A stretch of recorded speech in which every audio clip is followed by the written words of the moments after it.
Vous, mesdames, messieurs, bien le bonjour à toutes et à tous. Merci encore de nous renouveler votre confiance ce matin. Nous sommes le 8 avril 2025, deuxième sortie et livraison de votre prestigieux programme. Les médecins de l'information à cet effet qui répondent présent à l'appel de leur devoir, le devoir d'informer, celui d'éduquer, même de sensibiliser, tout en respectant l'éthique et même la déontologie qui encadre le métier du journaliste. Au Cameroun, à cet effet, Julio Axel Job, l'intrépide, l'indescriptible, l'incommensurable analyste qui a une place de choix dans le cadre justement de la rédaction de cet ouvrage. On en parlera tout à l'heure en sujet d'entrée. Il aura la lourde responsabilité effectivement de décrypter, même d'analyser l'ensemble des thématiques qui seront ainsi soumises à son appréciation ce matin dans le cadre de ce programme Horizon Midi. Face à lui, Bertrand Bika, jeune fils ressortissant du Sud Cameroun, dans le département du Dja et Lobol, lui également répond présent à l'appel de son devoir ce matin. Il aura l'insigne honneur d'analyser, même de décrypter l'ensemble des informations qui seront ainsi déposées sur sa table ce matin. Et puis en sujet d'entrée, on parlera de cette désertion signalée dans l'armée dans le cadre de la guerre qui se vit du côté de l'Ukraine. Ils sont très nombreux des Camerounais qui quittent les rangs de l'armée pour justement se rendre de ce côté comme mercenaires. Comment comprendre cette autre situation qui semble également interroger la quiétude de plusieurs Camerounais, particulièrement du ministre en charge de la Défense, Joseph Bettia Somon. On parlera également dans le cadre de la rubrique On en parle, des questions autour de la décentralisation et gouvernance du Cameroun pour questionner le rôle des collectivités locales. Bertrand Bika qui va certainement nous conduire dans le cadre de cette autre rubrique. Mesdames, Messieurs, voilà pour ce qui consiste ou concerne la substance de ce qui sera ainsi décrypté dans le cadre de cette autre messe, la messe Horizon Midi, pour conduire les échanges. Je suis l'unique étoile du drapeau camerounais. J'ai l'honneur, j'ai le bonheur, j'ai même encore le privilège, Julio Axel Job, de conduire les échanges ce matin avec vous sur le plateau. Bonjour. Bonjour Romaric, bonjour à Bertrand Bika, bonjour aux Camerounais qu'on a le plaisir de retrouver ce matin. Qu'est-ce qui peut justifier cette simplicité vestimentaire mardi matin? On n'en sait presque rien. De toutes les façons, Bertrand Bika, merci d'être venu ici. Bonjour à vous. Non, je peux y répondre. Hein. Je vous ai dit depuis hier. Non, je vous ai dit depuis hier que je savais que vous pouviez. Je prenais congé des costumes pendant un moment. Je sais que vous pouvez apporter la réponse. Permettez-moi. Voilà. Bertrand Bika, bonjour. Bonjour au Magnoff, bonjour à Julio Axel Job, bonjour aux milliers de spectateurs qui tous les jours se connectent pour regarder Horizon Midi. Horizon Midi qui donnant s'impose à eux comme l'émission qu'il faut écouter entre 10h et 12h pour s'informer à bonne source. On leur souhaite encore de passer un bon moment de télévision avec nous ce mardi matin. Merci beaucoup Bertrand Bika pour votre présence. Julio Axel Job, je le disais, vous nous avez effectivement présenté, pas vous, de toutes les façons, on a constaté votre nom dans cet ouvrage justement de Cabral Libby, ce que j'ai vu. Et on constate bien sûr que dans ces premières couvertures, notamment la page 7, vous êtes cité à l'intérieur comme une figure très particulière ayant contribué à sa rédaction. Julio Axel Job, vous dites avoir vu ce que sera le Cameroun et vous l'avez consigné dans cet ouvrage. Peut-être vous posez la question, qu'est-ce que vous avez vu du Cameroun pour les prochaines années, Julio Axel Job? L'auteur de ce magnifique 362 pages. est l'honorable Cabral Libby, président du PCRN. C'est l'auteur de cet ouvrage. Il faut rappeler que les gens qui sont cités dans ces vifs remerciements ne sont pas les amis de Cabral Libby. Je n'en suis pas un. Tout à fait. Il s'agit des personnes qui ont apporté une ou deux petites idées au moment où l'idée centrale était là, des personnes qui ont apporté un peu du leur et il a tenu, comme à ses habitudes, très reconnaissant, très humble, à remercier toutes les personnes qui de près ou de loin lui ont apporté une ou deux inspirations dans la manifestation justement, parce que c'est un manifeste de ce que peut être le Cameroun de demain. Voilà ce que j'ai vu. Cabral Libby dans cet ouvrage parle exactement de sa vision de l'État du Cameroun, un État constitué des États fédérés. Il s'appuie à l'origine sur la base des départements existants, même si je crois qu'il y en a encore à ce niveau, d'autres qu'on peut fusionner. C'est un véritable chef-d'œuvre, c'est une véritable belle galette. Je vous conseille vivement de le lire en entièreté et vous comprendrez qu'il épouse parfaitement le Cameroun actuellement et résout pas mal de problèmes pour un Cameroun meilleur demain. Merci beaucoup, Julio Arcel Diop, hein, beaucoup de courage et on va vous souhaiter bonne chance en attendant l'élection d'octobre 2025. Mais moi, je ne suis pas militant au sens propre du terme. Je suis un proche qui a apporté une ou deux idées. Au regard du fait que votre Quand nom vous dites soit qu'on va vous cité. souhaiter bonne chance. Non, je vous dis non. Ah, pour que la vision soit implémentée, d'accord. Voilà, vous faites partie quand même de la vision, Julio Arcel Diop. Et il va de soi, de toutes les façons. On vous dit merci. Ce que j'ai vu manifeste la rupture et du progrès. Bertrand Bika, merci encore d'être passé ici. Avec vous, certainement, en sujet d'entrée, on parlait de ces Camerounais qui désertent l'armée. Ils sont fondamentalement, justement, des hommes en tenue, des hommes habillés qui désertent l'armée camerounaise pour se rendre en Ukraine et de ce côté servis comme étant des mercenaires dans le cadre de cette guerre russo-ukrainienne. Mais la question fondamentale est celle de savoir qu'est-ce qui peut réellement, concrètement, justifier ce départ inopiné, ce départ à l'insu, je veux dire, des autorités en charge des questions de défense au Cameroun. Selon vous, qu'est-ce qui peut conduire un militaire, j'ai failli dire un homme en tenue, à aller servir dans le cadre de la guerre russo-ukrainienne? Ce que je voudrais dire, c'est quoi? C'est que c'est forcément regrettable. Le fait que des soldats, des militaires de rang formés par le Cameroun désertent pour aller servir sur d'autres fronts. C'est regrettable pour le dire de manière claire. Mais en même temps, si on essaie de se poser les questions, convoquer ces problématiques de manière pertinente, on ne peut que revenir au niveau de la précarité ambiante, du misérabilisme abyssal, de la corruption, le népotisme qui prévaut dans tous les corps de l'État, que ce soit au niveau de la façon centrale, normale ou même des forces de sécurité. Ça, il faut le dire comme ça de manière claire. Bien que les Camerounais se tuent au front tous les jours, il y a quelques reconnaissances après. On voit bien beaucoup de Camerounais qui sont tombés au front. Après eux, on voit bien leurs familles vivre dans une indigence complètement totale. Ils sont renvoyés dans le carcan, dans les tréfonds de l'histoire, comme ils n'ont jamais vécu. Alors qu'ils sont morts pour la patrie au Cameroun. Corollairement, à côté, lorsqu'on voit ces gens qui tirent sur un ballon avec un petit short et les millions qu'on leur donne, on se pose comme des questions entre les footballeurs et les militaires qui servent véritablement la patrie. Ils vont donc là, ils cherchent une meilleure vie. Ils estiment qu'en allant au front en Ukraine, certainement les contrats doivent être juteux.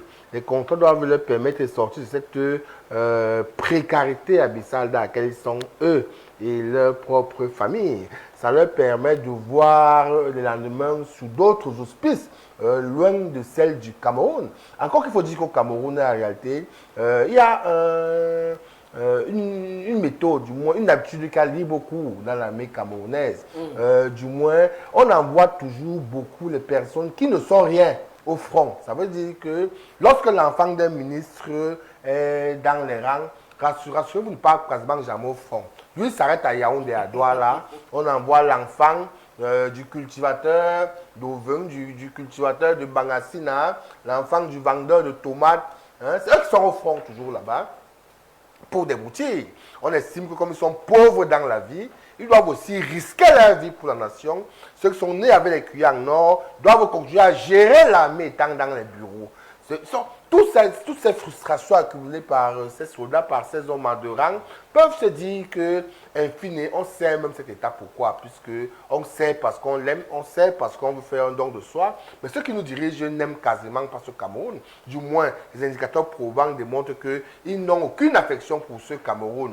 On va donc l'aider, le servir, pourquoi? Et en même temps, on aide même ce régime qui dérange les Camerounais, pourquoi? Du moins, et si on meurt, la reconnaissance de la nation est quasiment nulle, désuée, inexistante, inopérante.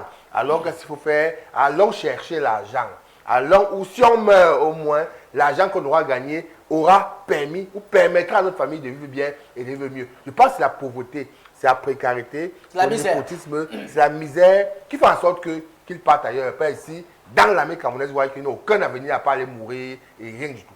Alors, du côté de l'Ukraine, Julio Arceljob, on nous fait quand même comprendre que pour l'année 2024, 15 000 soldats ont quitté les rangs de l'armée ukrainienne. Alors, il faut bel et bien, je veux dire, combler, n'est-ce pas, ce vide-là. Et l'appel devrait être lancé à qui le veut, bien sûr.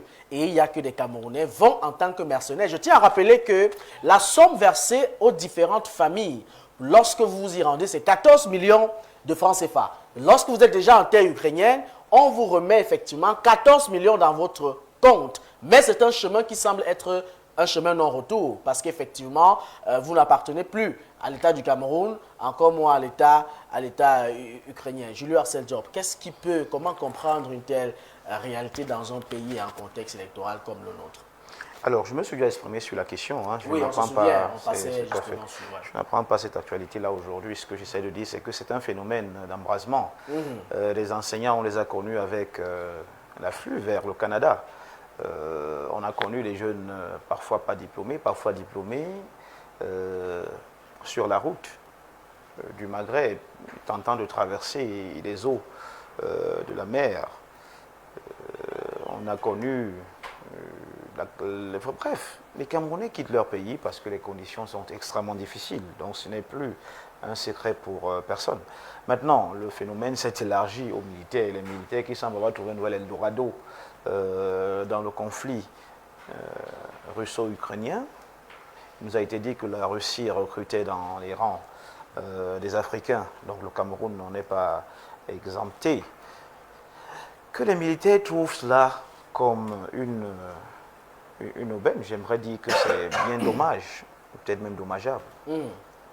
Quand on s'engage à servir son pays, c'est armé, c'est comme on le dit souvent, on appelle l'armée encore quel honneur et fidélité. Oui, merci. Donc je veux dire que fuir comme ça, comme un petit rat, pour aller en Russie ou à la frontière russo-ukrainienne, parce qu'on va verser 14 millions de francs CFA à votre famille, avec le risque fort que vous en mouriez, est simplement déplorable. Quand ils vont là-bas, c'est les gens qui sont, on va dire, au front, en première ligne, en poste avancé.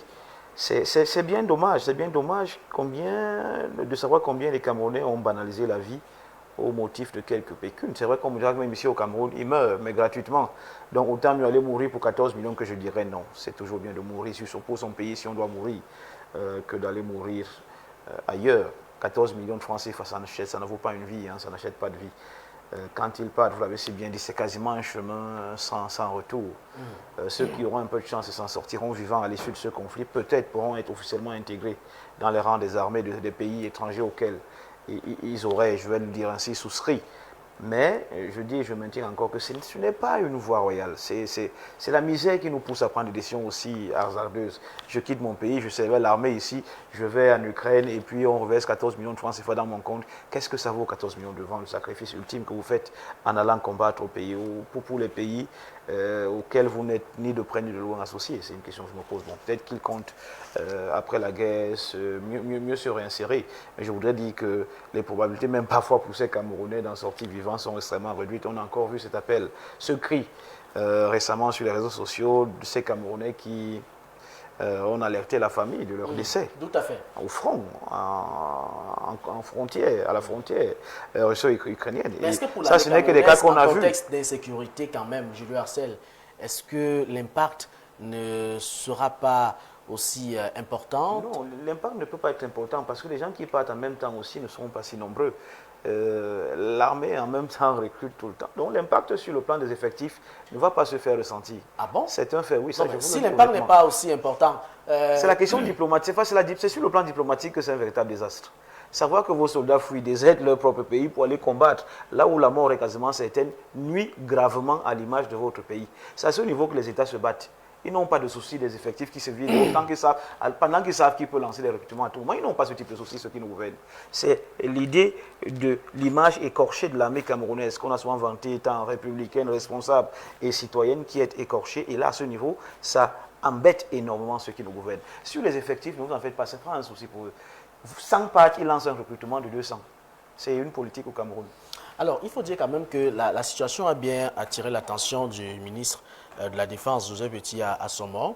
Je voudrais quand même vous lire quelques statistiques depuis 2018 avec les salaires qui vont avec, autant pour moi. La source, c'est Dakar Time, pour ceux qui auront bel et bien l'envie de s'y rendre. En 2018, selon les indications, on parle de 300 et 800 soldats qui avaient déserté. En 2020, les médias ont rapporté que 637 soldats risquaient d'être licenciés pour désertion. En réponse, le ministre de la Défense qui a temporairement suspendu les missions à l'étranger de l'armée, le conflit ukrainien représente une nouvelle opportunité pour les soldats camerounais en quête de meilleures perspectives. Alors, c'est cette partie-ci qui semble, moi, m'intéresser. Je vais vous relancer là-dessus, Bertrand Bika.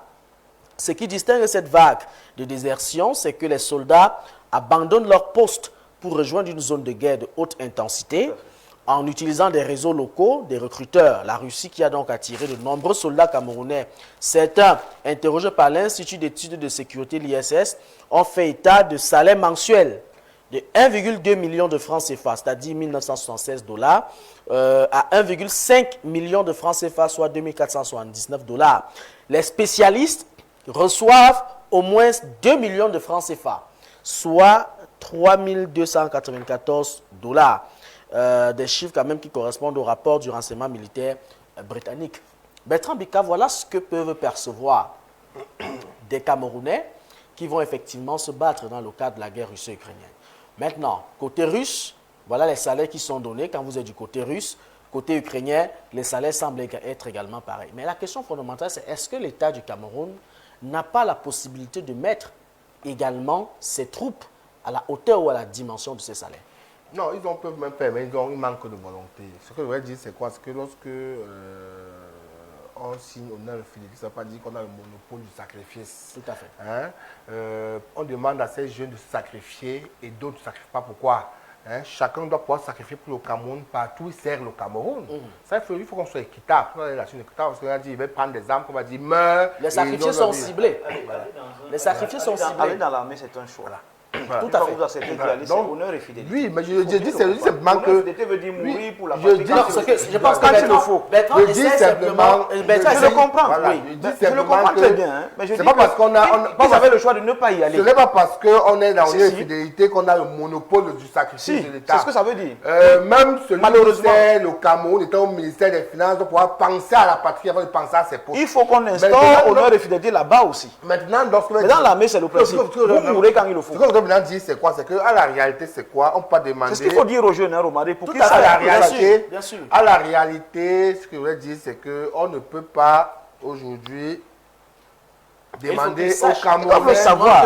On a fait tu meurs pour le pays quand il le faut. On ne peut pas demander... Même s'ils sont ciblés, parce que comme tu Bertrand le meurs disait... sans problème. Comme Bertrand le disait... C'est un fait. Il y a des personnes... Et ça ne meurt personne. Il y a des personnes qui appartiennent à X ou Y de la République et on estime que ceux-là ne doivent pas aller au front. Ils sont donc assis dans les ministères... C'est géométrie variable, naturellement. Je suis d'accord. Mais honneur et fidélité, Bertrand, il faut le dire aux jeunes. Parce que vous savez que c'est également un pôle d'attraction pour la jeunesse qui nous regarde. Honneur et fidélité veut dire vous mourrez sans que cela ne fasse un débat. Si ça doit être pour sauver votre patrie face à une situation, vous n'hésitez pas une seconde. Vous donnez votre vie pour le pays. C'est pour ça qu'on appelle ça. On ne va même pas commenter. On va même pas commenter. On ne va même pas commenter. Tu as dit que... Allez-y, Bertrand. Tu as dit que ils ont le choix de ne pas y aller. Toute cette théorie prend un sens dans un état sérieux. Si je prends un engagement dans un état sérieux, comme tout le monde est sérieux, je suis sérieux où je suis. Dans un état sérieux, personne n'est sérieux où il est. C'est ça qu'il faut dire aux Camerounais. Mais il faut aussi dire aux jeunes la réalité des réels. Ne me pas être sérieux quand vous n'êtes pas sérieux. Dis aussi. On n'est donc pas sérieux tous. Dites aux jeunes la réalité. Dis donc, hein, toutes ces théories prennent un sens d'un état sérieux. Parce que tout le monde est sérieux, alors mon engagement, je suis sérieux vis-à-vis de la patrie. Selon vous, le Cameroun n'est pas sérieux. Ce n'est pas un état sérieux. Ça veut dire que même ces enfants-là ne prennent pas cet engagement par conviction. D'abord, aujourd'hui, on a des militaires, par conviction, on a des militaires économiques. On arrive, on cherche un emploi. Il faut le dire de manière claire comme ça. Et tu arrives à te sacrifier. Un militaire qui a des bijoux partout, tu arrives, vous mettre, il est tout beau sur lui. Un militaire. Bon, tu arrives même sur le front. Vous ne venez pas ça ailleurs. Tu arrives maintenant sur le front, tu te rends même compte que les enfants nés avec cuillère en or ne sont pas sur le front avec toi. Ils sont dans les bureaux et toi tu es au front.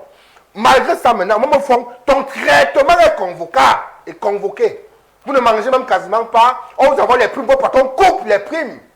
Même je vais pas trahir un secret ici. Beaucoup de personnes qui sont au front à l'extrême nord vous disent que même les balles, ils n'ont pas assez de balles. Alors qu'un soldat du BI peut tirer autant de balles qu'il veut. Au fond, les chefs d'unité ont les 15 balles. Ils disent que même 15 balles pour fuir, c'est difficile pour fuir. Par exemple, qu'un soldat du BI tire autant de balles qu'il veut. Les gars qu'on envoie au front n'ont même pas une logistique suffisante, ils n'ont pas des rations suffisantes, ils n'ont pas un argent suffisant. Moi, on leur dit mourir pour votre pays. Pourquoi est-ce qu'eux vont être sérieux quand d'autres ne sont pas sérieux? On ne leur dit pas mourir pour votre pays. On dit si le besoin de mourir s'impose, mourir. C'est différent. Je dis donc que lorsque vous concrétisez tous ces indicateurs qui sont inopérants pour qu'une armée soit efficace, on les mourir pour rien, mieux tu meurs ou tu auras ton argent. Je le dis de manière claire, comme ça, il faut le dire. Parce qu'à la réalité, et lorsqu'ils meurent même souvent, on voit beaucoup de soldats qui meurent ici. On connaît bien le sort qui est réservé à leur famille. Ils sont enterrés dans l'indigence la plus totale.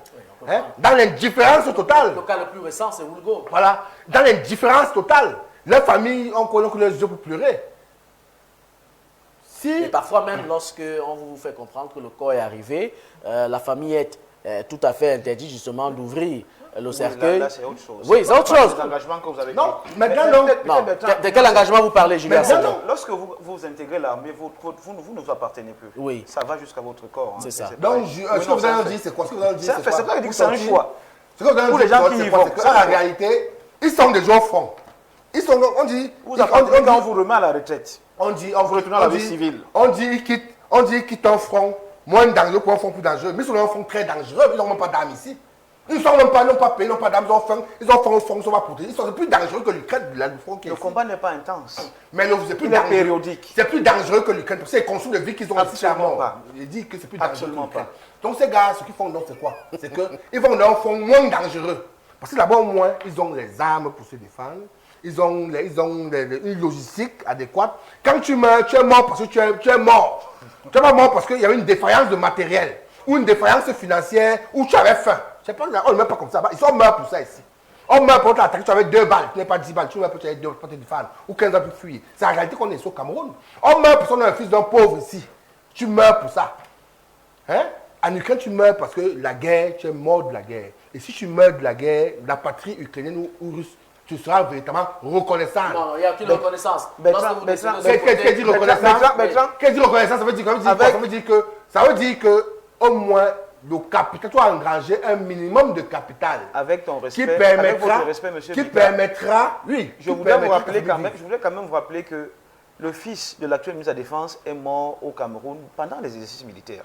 Ça veut dire que l'exercice militaire, ça veut dire qu'il est soumis aux mêmes exercices que les autres. Je commence par là. Nous connaissons l'actualité. Je commence par là. Je vous ai dit que l'actuel ministre de la Défense, nous connaissons cette actualité. son fils est décédé en plein exercice militaire. Pourquoi? Ça veut dire que l'exercice est le même pour tout le monde. Est-ce qu'il était passé, attendez, est-ce qu'il était passé par les mêmes conditions que tous les autres avant? Donc, vous contredisez. Non, je me Il n'était pas obligé de faire l'exercice militaire. Il avait ce choix. L'armée est bien plus compliquée. L'exercice militaire n'est pas le front. C'est un descendant d'une famille militaire qui vous parle. L'exercice militaire n'est pas le front. Que ce soit le front ou l'exercice militaire, vous serez surpris de voir qui meurt concrètement là-bas. Je me souviens à quoi en 2018, il y a eu failli avoir un soulèvement dans la gendarmerie. Il y a eu un soulèvement où on a pris les Camerounais, les soldats ou les gendarmes, on les a envoyés dans le front au nord-sud-ouest. Ils sont arrêtés, ils ne partent pas. Puis ils se sont rendus compte que dans la liste qui est sortie à Shortlist, il y avait beaucoup d'enfants de Bobo, comme on dit au quartier. Tout à fait. Quand ils partaient, ils se rendent compte qu'ils ne sont pas dans le camion. Demandez l'explication. Et ils sont grévés, ils ont dit qu'ils ne partent pas. Eux-ci ne partent pas. Ça a une explication. Laquelle? Dans l'armée, il y a des fantassins et des commissaires de l'armée. Malheureusement, pour ces soldats qui intègrent l'armée par passion, eux, ils sont essentiellement des fantassins. Ceux qui vont sur le terrain, les enfants des riches et autres, pour la plupart, sont du commissariat, le commissariat de l'armée. Ils ne vont pas au front. Ah bon? Donc quand les gens se lancent dans les manifestations, parfois ils n'ont même pas ce petit détail-là. C'est là où on se joue. Lorsque votre nom sort dans la liste des fantassins, là par contre c'est autre chose. Là par contre c'est autre chose. Si c'est sorti comme ça, si c'est comme ça, c'est un problème. Mais en partant, il n'était pas dans le... Là ça peut être un problème. Ok. Il n'était donc pas dans le... Mais il faut bien faire cette différence, Romaric. Non. Les enfants des gens, entre guillemets, dans ce pays qui intègrent dans l'armée, sont essentiellement du commissariat. Essentiellement. Ils ne sont pas des fantassins. Nous avons, l'objectif était l'analyser justement, comme Bertrand C'est la l'a si pauvreté. bien fait, non seulement tout de ce C'est la pauvreté, salaire, c'est la voilà, pauvreté. On est merci. tous d'accord Et là-dessus. quand on parle de pauvreté, il faut noter que le salaire de base, mensuel de base d'un soldat camerounais, il est à 85 $. Soldat de base deuxième classe. Voilà, soldat camerounais de deuxième classe. 85 $, c'est-à-dire 51 880 C'est le francs. salaire de base, avec les traitements et tout ça, Quel traitement? ils approchent souvent les 100 000 francs soldats de base. Et qu'est-ce que 100 000 Mais francs ça ne peut- veut rien dire. Alors- Il faut bien comprendre également, non, je suis d'accord que c'est insignifiant. Mais croyez-moi, les militaires ont un très bon traitement au Cameroun. Hein. On peut parler, on peut dire ce qu'on veut, ils ont un très bon traitement au Cameroun. Bien, bien meilleur que les autres. Par contre, celui qui gagne 1 million, 1,5 million ou 1,2 million en Ukraine, il faut tenir compte du coût de la vie et de tout le reste. Salaire de base, Donc, ça- soldat ça- camerounais ça de veut deuxième pas classe, dire 500 000 51 Pas 880. toujours. Après les Vous avez- deux premières années de Vous service, savez que ce n'est pas toujours le cas. après les 2 premières années de service, ils sont déployés dans des zones actives. Les soldats reçoivent une allocation mensuelle supplémentaire de risque et de nourriture de 90 000 francs, 140 000. Sans préciser que très souvent, ils sont également en mission et ils perçoivent des frais de mission. Merci, Job. C'est la pauvreté. Ils perçoivent des frais de mission. La pauvreté. On va avancer. Vous Donc, pensez que vous pouvez conseiller à l'un de vos La frères pauvreté. aujourd'hui d'entrer? Ils y sont, et beaucoup. Je suis seulement une famille militaire, je sais de quoi je parle. Vous pouvez également continuer les conseiller, Je les conseille tout le temps, je leur donne le conseil d'y rester. d'intégrer la Parce qu'ils sont bien traités, hein, contrairement aux autres agents de l'État. Vraiment, eux, au-delà de la colère qu'on a, parce que je suis d'accord avec Bertrand sur au moins un point, c'est que j'estime que c'est les plus sacrifiés d'une nation. Donc, qu'on verse des milliards à ceux qui bottent dans un petit ballon, sans verser au moins des centaines de milliers à ceux qui sacrifient vraiment pour le pays, c'est un problème. Mais ils sont mieux traités que des autres, que des fonctionnaires ordinaires, je vous assure. Lorsqu'on regarde aujourd'hui les recrutements qui sont faits, les concours d'entrée dans des grandes écoles, l'école interarmée, l'EMIA, mon cher Bertrand, c'est compliqué. Très compliqué. Il y a Faut pas qu'on se mente. il y a beaucoup de choses Très compliqué. qui se passent Très compliqué. et dont nous ne Ça, pouvons pas vraiment, au risque certainement. qu'on vienne nous porter sur ce plateau, il faut Voilà. le dire comme ça, clair, c'est Voilà. compliqué. Voilà. C'est réservé. Disons même c'est réservé. C'est réservé. C'est eux, justement, quand ils sont là, ils sont soit de la transmission, soit des transmissions. Et vous savez qu'un soldat qui bosse pour les transmissions, du moins Mitech bosse pour les transmissions, au front de guerre, il n'est pas avec vous là-bas. Lui, il est loin et puis il transmet les messages. C'est pareil pour les commissaires, ceux qui sont du. Et il y a les commissaires de l'armée, donc le commissaire. Eux, c'est les administrateurs, c'est l'administratif de l'armée. Ils sont dans les bureaux. Ouais. C'est comme ça qu'il faut voir cela. Je Après, il y a connais les beaucoup infirmiers qui sont également un je peu connais dans- beaucoup de visages qui ont eu des bourses pour des formations justement en Chine et qui sont revenus, excusez-moi du thème, à la base d'une idiotie très très accentuée. Je parle avant d'être militaire, bien évidemment, parce Bien que entendu, bien entendu. à l'école, on connaît qui est qui peut faire quoi. Et une fois avoir intégré l'armée, ils sont allés faire des formations en Chine et ils sont revenus, certainement, c'est dans cette affaire de commerciat. Tout à fait. Et ils sont purement administratifs. Oui, essentiellement. Et nous les saluons. On vous dit bonjour Essentiellement. du côté du ministère il y de a la l'école Défense. de la Grèce qui formait avant avec des coopérations avec le Cameroun, l'école de la Grèce qui formait. Il y a l'actuel commandant, si je ne me trompe pas, de la garde présidentielle, le colonel Bécor, est un produit de la Grèce. Il y a Saint-Cyr qui forme, il y a l'école royale de guerre du Maroc qui forme les Tout à officiers fait. camerounais. Et il Ils faut sont dire aux nombreux. Camerounais qu'il y a Ils sont nombreux. il y a des bourses qui sont mises à la Il y a disposition. des bourses, oui. Chaque année. Chaque année, il y a des bourses, oui. Mais on a l'impression que ça se passe de bouche en Mais oreille. bien sûr, ça se passe bouche à Voilà. oreille. Rien Sauf d'officiel. qu'on lance souvent l'appel à candidature, Voilà. excusez-moi, Et puis, dans on des appelle les conditions, petits copains, dans là. des conditions assez compliquées. Hein. Voilà. On va pas, appelle on les va petits pas- copains, est-ce que on va vous pas le pouvez dire nous ici. envoyer 2 personnes là rapidement. Bref, c'est ce qui se vit au Cameroun de toutes les façons. Chaque année, il y a des bourses. On Il tire y en a. on tire un très Il y grand en a. coup de chapeau à CFMO, les forces de maintien de l'ordre et même de défense du Cameroun. Bravo pour ce que vous faites au quotidien. Nous sommes de tout cœur avec vous dans la région ou les régions de l'extrême nord, du nord-ouest et même du sud-ouest. Merci encore pour ce que vous faites pour l'État du Cameroun. Julio Arceljob, vous gardez la parole. Votre fait d'actualité de ce matin. Oui, ça c'est la suite logique de ce dont nous venons de parler. Il n'y a que le Parlement européen a appelé il y a quelques jours le gouvernement camerounais à cesser de persécuter les journalistes. Et ça, c'est d'autant plus triste que ça vient du Parlement européen. Tout au cours, c'est-à-dire tout au long d'une session, d'une plénière, avec les résolutions en appui d'ailleurs, tout un Parlement européen qui a constaté qu'au Cameroun, les journalistes sont persécutés, ils sont pourchassés, ils sont restreints, ils sont muselés dans leur boulot.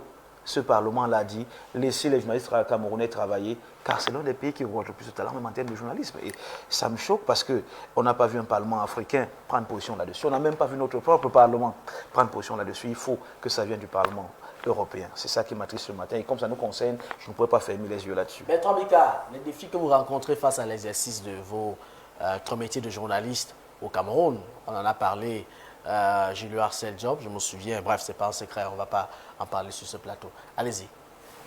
Non, mais c'est clair que nous sommes quasiment muselés. On nous impose déjà d'avoir une ligne éditoriale étatique. Lorsque vous ne dites pas ce qui arrange le système, vous êtes un paria.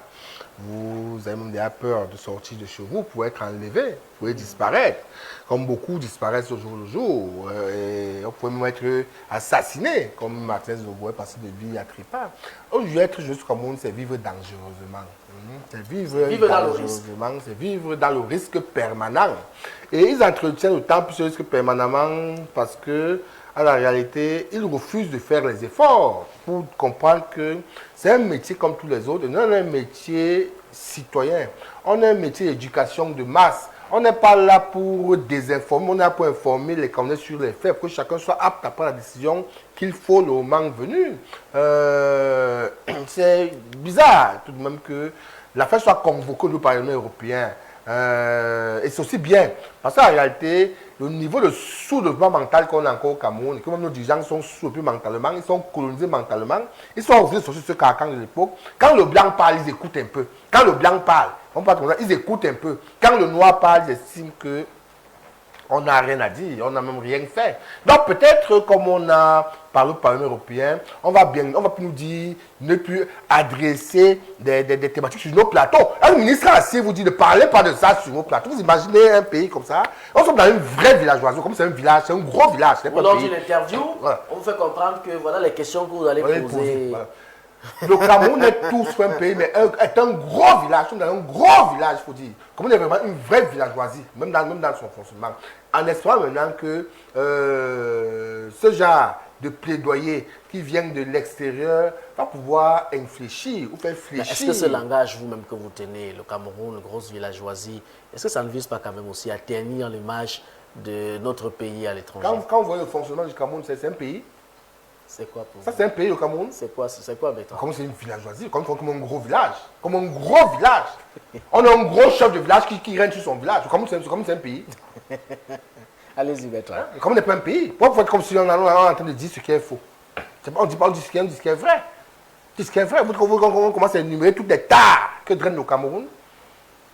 Les Camerounais ne sont pas à l'aise dans leur pays. Comment ils sont à l'aise ici? Quand vous voyez les militaires fuir, aller ailleurs, parce qu'ils sont à l'aise dans leur pays pour fuir. Quand vous voyez les enseignants désertés pour aller au Canada, pour à l'aise. Quand vous voyez les Camerounais mourir dans le désert par centaines de milliers, ils sont à l'aise dans leur pays. Le Cameroun tue ses enfants. Je te dis dans sa mauvaise politique. Mais tu veux qu'on te dise quoi? Tu veux qu'on te dise quoi? Pourquoi on fait la langue de bois? Les enfants qui vont mourir au désert, ils meurent pourquoi? Ils meurent pourquoi? S'ils avaient de quoi faire, ils seraient partis mourir au désert. Les enfants qui meurent par centaines tous les années par moto. Il y a un pavillon moto. Un métier aussi précaire comme celui-là. D'un pays sérieux, on fait la moto. On fait la moto et on met la moto dans le plan triennal. On dit qu'on a créé les emplois, on crée les motos. Mais c'est pas eux qui ont dit qu'ils soutenaient Paul Biya. On fait quand même les motos partout quand même aussi. Ils ont dit qu'ils soutiennent Paul Biya. D'un pays sérieux. Vous voulez mourir, pourquoi les motos, c'est un indicateur de sous-développement avancé. C'est un travail tellement hautement précaire. Est-ce qu'ils sont bien et qu'ils soutiennent Paul Biya? Voilà. Vous venez mourir sur un plateau politique. Non, c'est pour dire que voilà le nouveau paradigme de réussite au Cameroun. Un gars fait la moto, il est sur Paul Biya. Donc, il se complaît dans sa précarité. C'est ça dans le Cameroun. Quand on dit qu'on est un village, on dit qu'on ne veut pas dire qu'on est un village. Ce n'est qu'un villageois qui pense que la moto, il a réussi sa vie.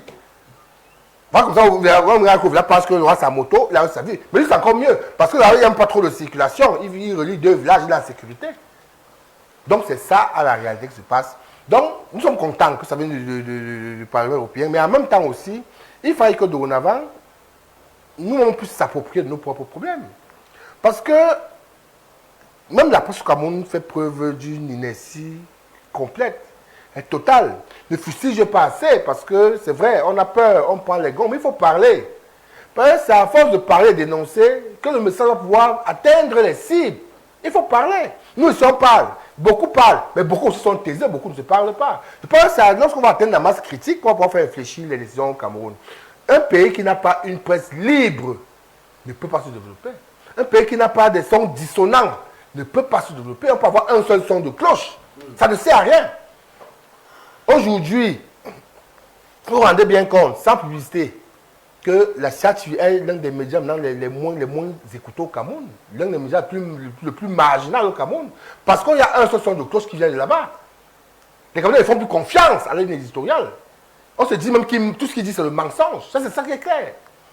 Mais la pluralité des médias ne veut pas dire qu'on a atteint la liberté d'expression ou que le journaliste veut vivre en paix. On doit encore pousser le bouchon plus loin en disant à ces autorités, laissez-nous travailler convenablement. Laissez-nous travailler convenablement, Julio. Axel Diop, la situation quand même que vous déposez sur la table nous interpelle tous. Maintenant, est-ce que vous avez l'impression que le CNC, le Conseil national de la communication, qui certainement est chargé de réguler le secteur journalistique dans notre pays, vous avez l'impression, première question, qu'il joue véritablement son rôle? Sinon, qu'est-ce que ce Conseil est à l'avenir appelé à faire pour qu'on puisse, nous, journalistes dans le cadre de l'exercice de notre métier, soyons totalement libres de faire ce que nous savons faire et ce que nous avons appris à faire? Le souci avec le CNC, entendu par la Conseil national de la communication au Cameroun, est qu'il s'attarde plus sur les dérives langagières sur les plateaux tenus par les journalistes. Très souvent, ils ne s'en prennent même pas aux journalistes, mais aux journalistes par rapport aux propos tenus sur leurs propos, sur les plateaux, pardon. Je voudrais bien parfois qu'on m'explique comment il est possible de deviner ce que va dire l'autre quand on n'y a pas excité. C'est là où c'est à ça que le Conseil national de la communication se réduit et s'arrête au Cameroun. Non. Qui dit conseil, dit conseiller à la fois les acteurs et ceux qui donnent le pouvoir aux acteurs d'agir, c'est-à-dire les pouvoirs publics. Réclamer de bien meilleures conditions de travail au niveau de l'État pour les journalistes, ce serait un rôle primordial et clé du Conseil national de la communication, et renforcer les capacités des journalistes sur l'éthique et la déontologie du métier. Rien d'autre. Je ne sais pas si le CNC organise régulièrement des sessions de renforcement des capacités des journalistes. Je n'en ai pas connaissance très souvent, peut-être que ça se fait entre des réseaux de copains. Donc, il ne joue véritablement pas son rôle. Il se contente seulement d'être le petit gendarme qui vient suspendre Romaric d'1 mois, Bertrand de 2 mois, Axel que je suis de 3 mois, au motif que des propos auraient été tenus sur son plateau alors qu'il n'aurait pas recadré un X ou un Y. Non. Un conseil devrait dépasser légèrement sa fonction de gendarme, c'est la plus basique. Même un enfant de la CIL peut savoir quand est-ce qu'il faut suspendre ou punir un journaliste. Je pense que cet organe-là devrait plus se concentrer sur les droits, la protection du journaliste. Tant qu'il ne le fait pas, ou s'il ne le fait pas, qui le fera? C'est toute la question. Les corporations des journalistes assez fragiles, dans un contexte où il y a une multitude de corporations, non. Le conseil devrait prendre sa place de conseil. Conseiller et le gouvernement et les acteurs que nous sommes. Malheureusement, ce n'est pas le cas. Il se limite à suspendre telle émission, et il est sûr, ce conseil-là qui fait le job, absolument pas. C'est un petit saupoudre, c'est ranger la poussière sous le tapis, et donc le gros du travail n'est pas fait. Maintenant, je voudrais faire en quelques secondes les propos de Bertrand Mien. Il a parfaitement raison, il le dit seulement avec beaucoup de brutalité, et avec une tonalité forte, exacerbée, je le comprends. Mais le Cameroun est un véritable village. Tout un village, même dans sa manière d'être construit, rien, aucun plan d'urbanisation, rien. Ailleurs, les villes croissent en hauteur, dans la verticalité. Chez nous, le plus important, c'est d'occuper l'horizontalité, c'est-à-dire, on occupe anarchiquement les espaces et on a l'impression que le pays est plein, les villes sont pleines, tout est occupé. Alors que la vérité, si on avait de véritables plans, il y aurait du terrain à pouvoir pour tous. On se contenterait des appartements dans les agglomérations, qu'on ne vivrait pas des situations où un individu a 1000 hectares autour de lui, vous voyez une petite hutte. Non, on est dans un village où il y a un chef de village avec ses notables qui gère l'affaire et qui, voilà, quand ils veulent, ils peuvent organiser des cérémoniales où ils viennent nous naguer. Non, c'est un village au Mali, il n'y a rien. Il n'y a rien. On est encore dans un village total et on n'est pas prêt d'en sortir. C'est ça qu'il faut dire aux Camerounais. Donc vraiment, laissez-nous travailler, c'est tout ce qu'on vous demande. On ne peut pas dans un pays faire en sorte de museler les journalistes afin qu'ils ne parlent pas. C'est quand ils dénoncent que vous avez au moins la possibilité de savoir ce qui se passe réellement, parce que vous ne sortez même pas. Ils sont dans leur bureau. Et la preuve, il y a des ministres qui ne sont pas au courant que les routes sont gâtées à Yaoundé, il y a encore moins qu'il y a des poubelles. Donc, ils n'ont pas, et il le dit vraiment de bonne foi, hein, il n'est pas au courant. Il vit à Bastos, il quitte Bastos, il est au ministère, là, en ville. Où est-ce qu'il va voir les trous? Les creux, les poubelles, il va les voir ou non, il ne va pas les voir. Donc il n'est même pas au courant de votre réalité. Quand vous lui dites, vous paraissez comme un éclaireur envoyé ou un ange du diable, donc un démon. C'est ce que j'essaie de vous dire. Jean de Dieu Momola. Ah, c'est vous qui le mentionnez. Il n'est pas le seul. Il y en a d'autres qui ont dit qu'on peut vivre avec 36 000 francs décemment dans ce pays. Il ne sait pas s'il peut être 36 000 francs suisses. Donc vous comprenez que les gars sont en déphasage. Ils ne savent même pas combien coûte le pain. Il ne sait pas que le pain est passé à 150 francs CFA. Il ne sait pas que le kilo de riz menace parfois les 800 aujourd'hui au pays. Donc il est déconnecté de la réalité. Il ne sait même pas ce que valent 36 000 francs CFA. Quand il le dit vraiment de bonne foi, il n'est pas de mauvaise foi. Hein. C'est qu'il ignore juste la réalité du pays dans lequel il vit. C'est la difficulté avec eux. Ils sont déconnectés de la réalité depuis longtemps. Dans leur tête, ils sont des petits blancs, des petits européens. Ils font d'ailleurs importer leur nourriture de l'autre côté là-bas. Donc Romaric, pour chuter et pour sortir de là, c'est qu'il est temps véritablement que le journaliste reprenne sa place dans la société, qu'il retrouve ses lettres de noblesse et qu'il se fasse accompagner des pouvoirs publics, sans aliéner sa ligne éditoriale, sans aliéner son métier. Nous, ici, nous conservons notre indépendance. Indépendance politique, indépendance économique. Ni nos politiques, ni les entreprises qui voulaient nous imposer une direction ne réussiront à le faire. Mais Ozone 3, c'est un média qui conserve son indépendance. Qu'est-ce qui peut être justement à l'origine de cette répression, de ce harcèlement, de ce musellement, parfois même... Mais la malgouvernance. D'accord. Au-delà de la malgouvernance, est-ce qu'il n'y a pas le fait de l'inopérationnalité justement de ce qu'on appelle la démocratie? Parce qu'effectivement, pour parler librement, il faut l'implémentation véritable de cette notion dans notre contexte amical. La démocratie, on vous l'a dit hier, quand j'ai convoqué, on en parle, vous avez dit que la démocratie est inexistante au Cameroun. Il est peut-être opportun qu'on revienne à la monarchie, qui nous disent qu'ils sont des rois et qu'il n'y a rien à côté. Hein, et c'est la mort seulement qui va les enlever là-bas un jour. Et lorsqu'ils seront morts, on verra qui ils auraient choisi ou ils vont choisir pour succéder. Il dit que ça n'a rien que ça. Parce qu'au Cameroun, si vous prenez tous les oripeaux qui, en cas de démocratie, aucun de ces oripeaux au Cameroun n'est opérant. Ils sont tous inopérants. Hein. Ils sont des petits, comment dire, slogans. Ici, on donne l'impression que c'est véritable. Alors qu'au fond, ce sont des petits sectoriels comme ça, véritablement contrôlés par les pouvoirs public. On ne marche pas, le journalisme n'est pas prêt, le vote est truqué. On peut citer des choses comme ça au Cameroun, comme ça, demain on ne sera pas sorti de là. Mais ce qu'il faut dire, c'est que le musellement de la presse n'est pas forcément lié au fait de l'absence de démocratie.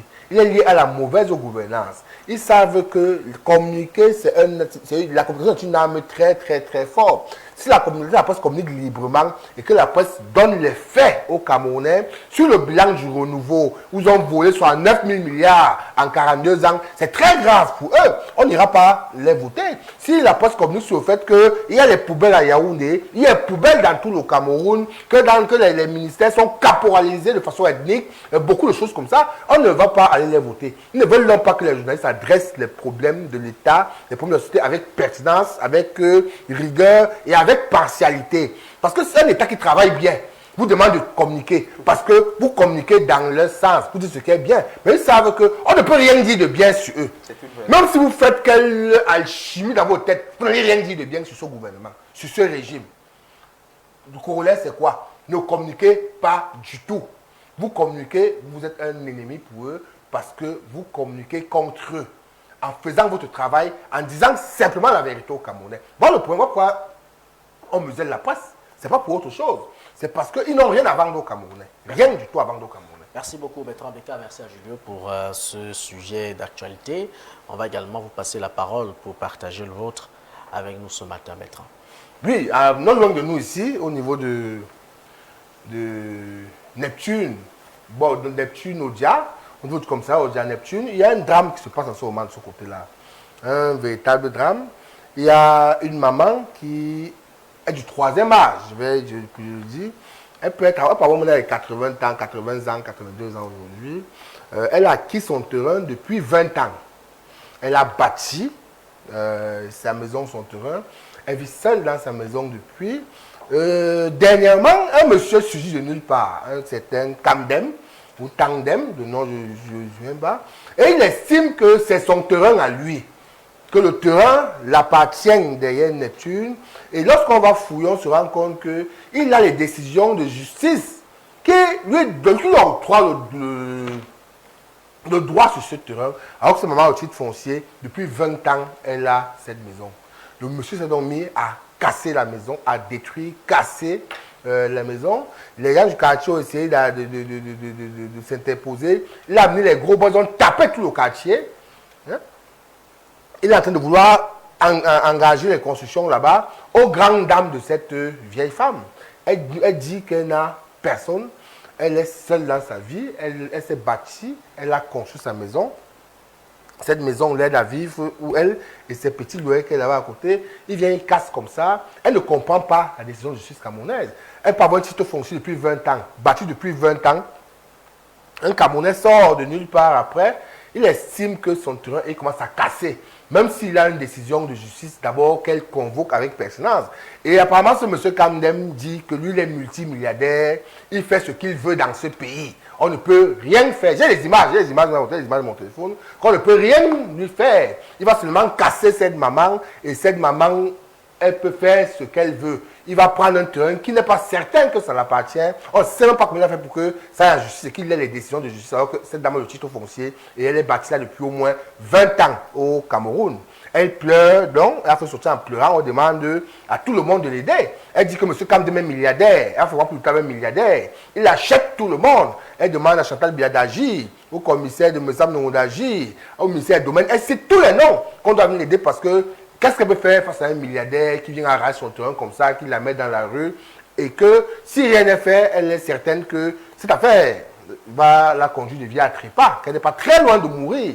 Elle va vivre toute sa vie, économiser, construire sa maison, vivre sur un terrain pendant 20 ans, et un tatampion sort de nulle part un jour, avec tous les papiers, et la casse de la renvoie dans la rue, et tout le monde regarde ce drame se passer à Neptune Odia, se passer sans rien faire, sans agir.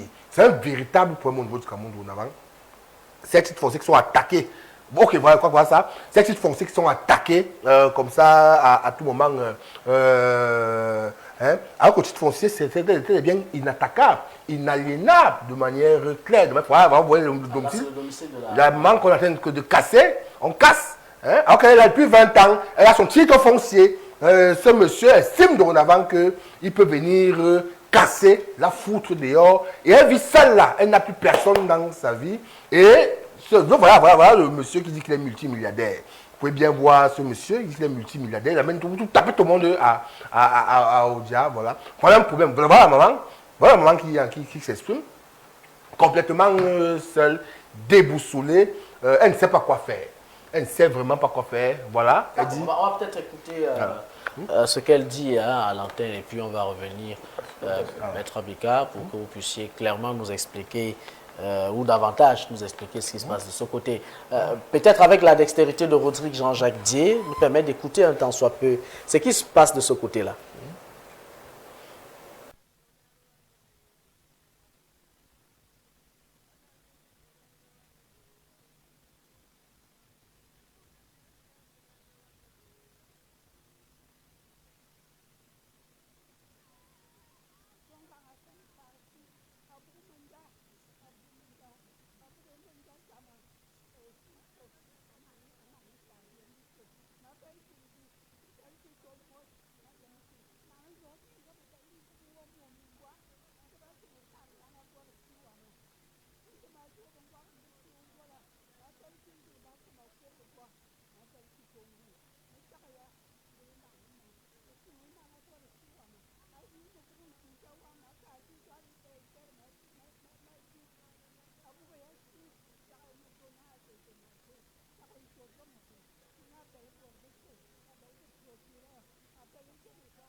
il vient casser sa maison, il ne veut même pas la dédommager.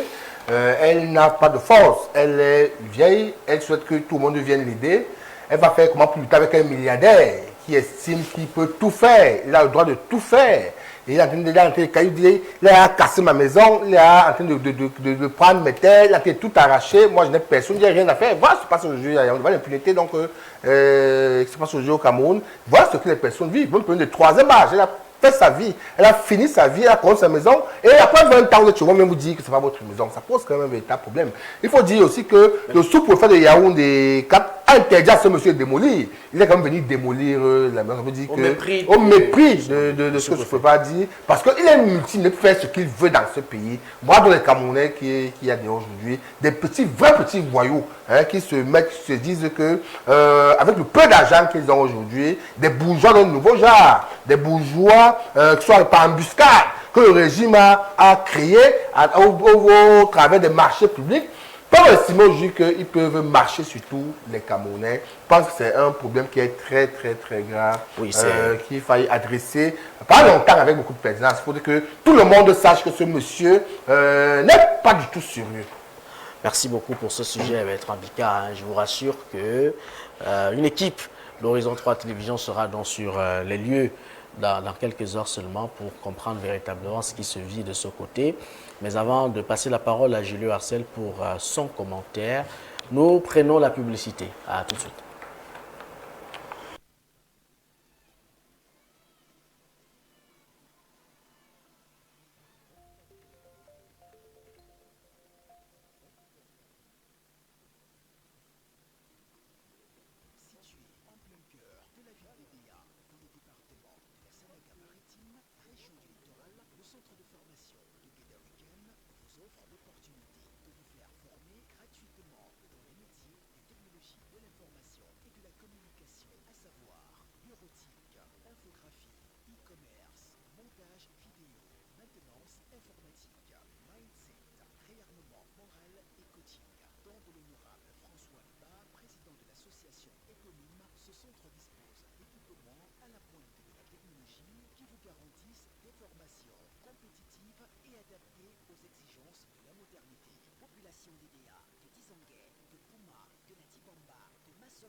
11h30 à 12h sur Horizon 3 Télévision. Hit Parade, le meilleur des hits.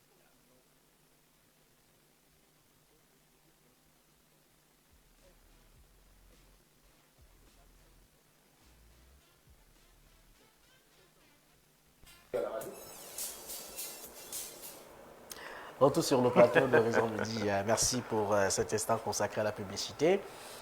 Julie Arcel-Dior Bertrand qui dépose sur la table des médecins une actualité presque triste.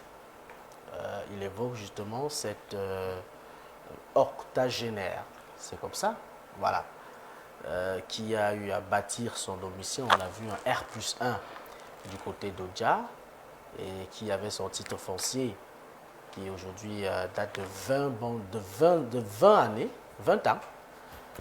Et un monsieur surgit un lendemain, un matin, et dit que voilà, le terrain l'appartient, ou lui appartient. Il lui appartient, tout à fait. Et se met à casser, au mépris justement des larmes de cette vieille dame, le sous-préfet qui s'oppose, et le monsieur estime qu'étant milliardaire, il peut lui aussi s'opposer aux oppositions du sous-préfet.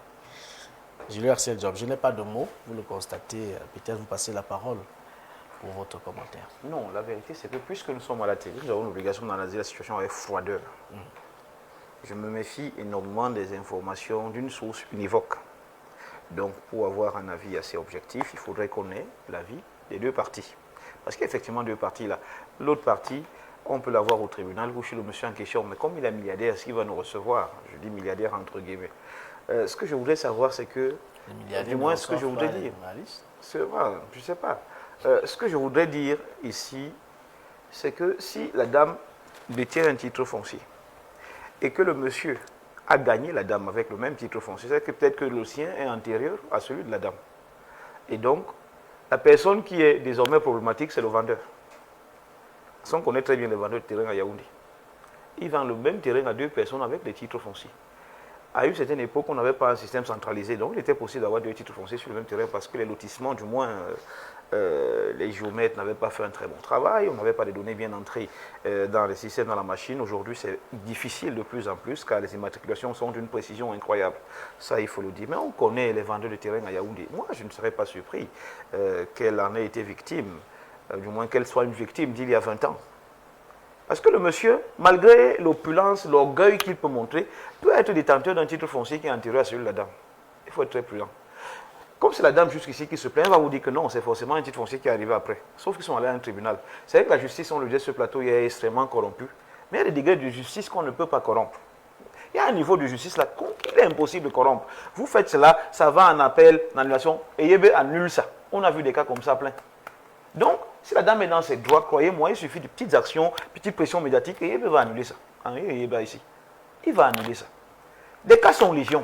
Elle n'a pas pleuré si elle pense que son titre foncier est l'original et qu'elle est la première de c'est le mal où elle va passer ses nuits. Soyez même milliardaire, c'est ça qui me plaît chez Henri Yébé. J'ai vu Henri Yébé ici donner gain de cause à des personnes ou aux personnes extrêmement vulnérables, pauvres, face aux richissimes.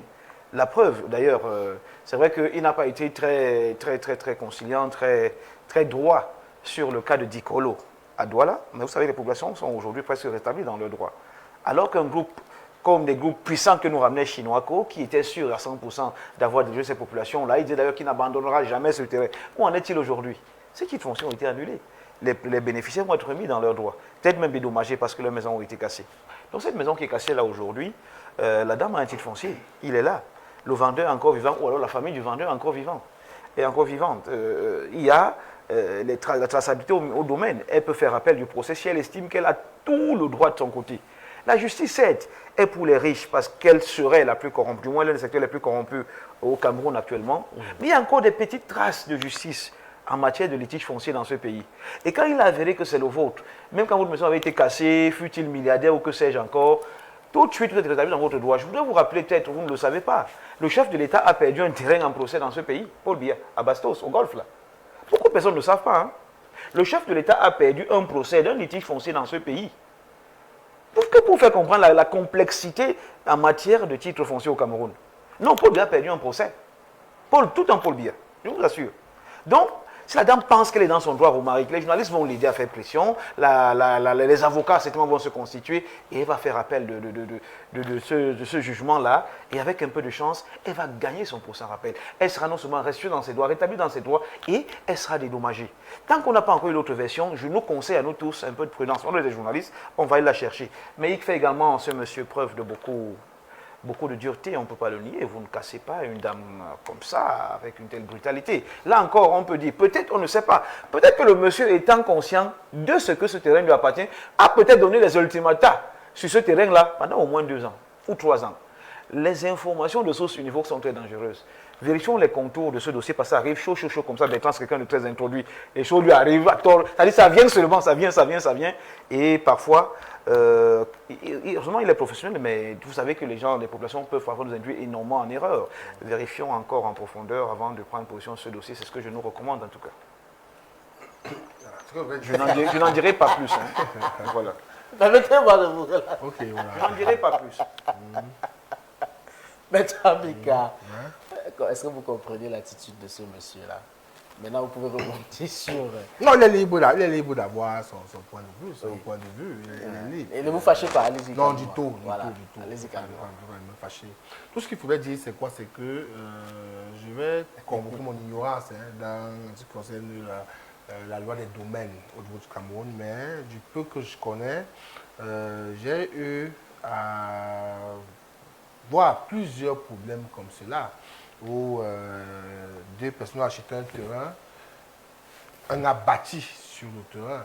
Le plus souvent, ça se passe comment? Lorsqu'un bâtit sur le terrain, de manière logique, de manière normale, lorsque l'autre vient, les propriétaires qui ont vendu une double vente sont en charge de rembourser l'argent, ou bien les 2 qui sont sur le terrain doivent s'entendre. Ça veut dire que soit celui qui a acheté au terrain voit comment avec l'autre peuvent s'arranger et vice-versa de manière claire. Vous voyez que la dame dit même dans ses propos, dit, j'ai même essayé l'arrangement, il refuse de me dédommager. Il dit, il faut pousser aux extrêmes. Elle dit. Donc elle n'est pas dans une posture de problème. Déjà qu'elle sait qu'elle est âgée, elle a travaillé toute sa vie, elle ne peut pas vivre sur un site construit en bordure de route 20 ans. Si tu n'es pas légal, elle ne peut pas construire comme ça. Elle est en bordure de route, ça fait 20 ans qu'elle est là. 20 ans, c'est pas 20 jours. Monsieur ne peut pas non plus vous casser.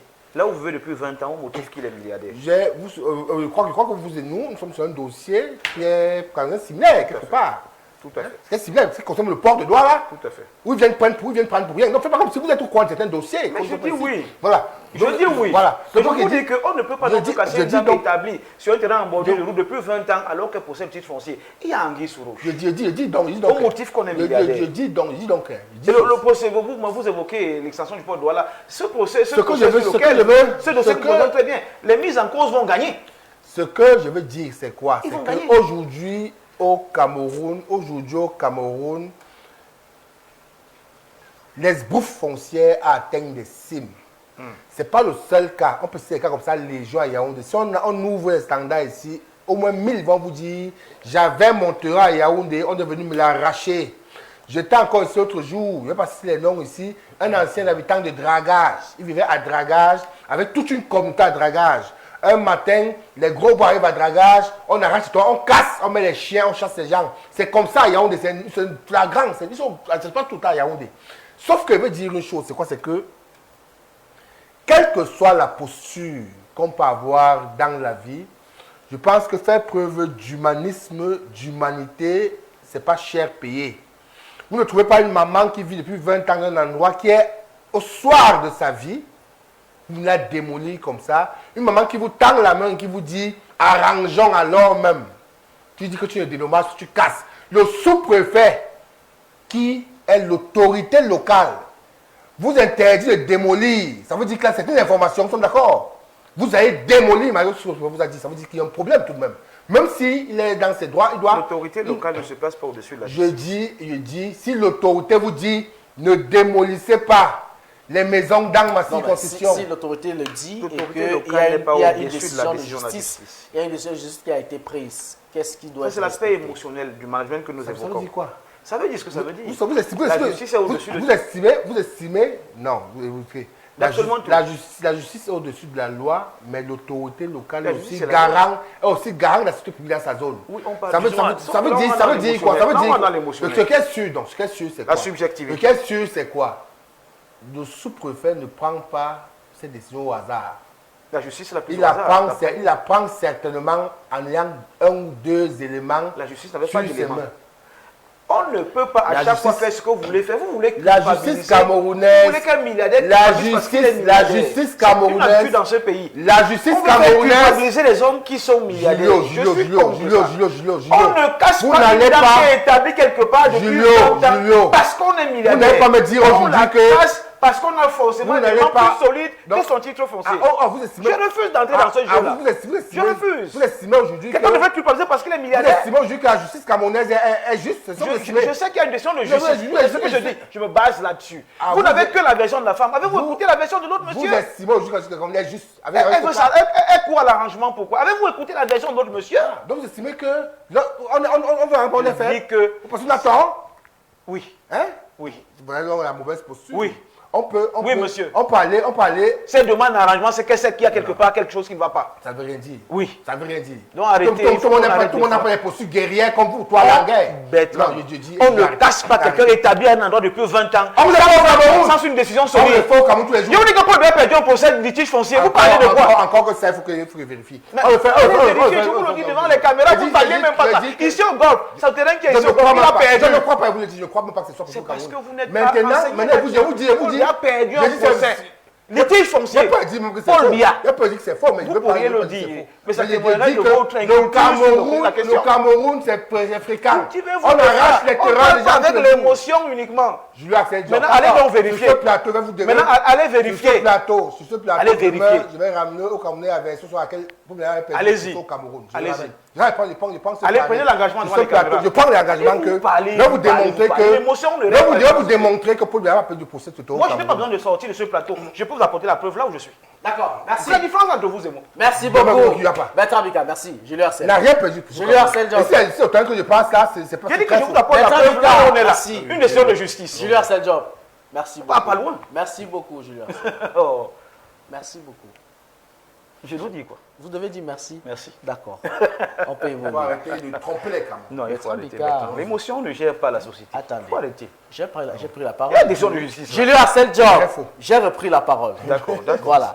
C'est pour que nous puissions avancer. Avancer, naturellement. Voilà. Je vous ai permis de dire des choses dans ce choc ambiant. Et nous sommes habitués. Donc, on va rapidement partir au Niger et faire un très grand clin d'œil à l'Alliance des États du Sahel, mais précisément le Niger, qui a choisi de ne plus faire de la langue française la langue officielle du pays. C'est l'actualité justement que vous avez choisi pour nous. Ce matin, transition, on se retrouve juste derrière.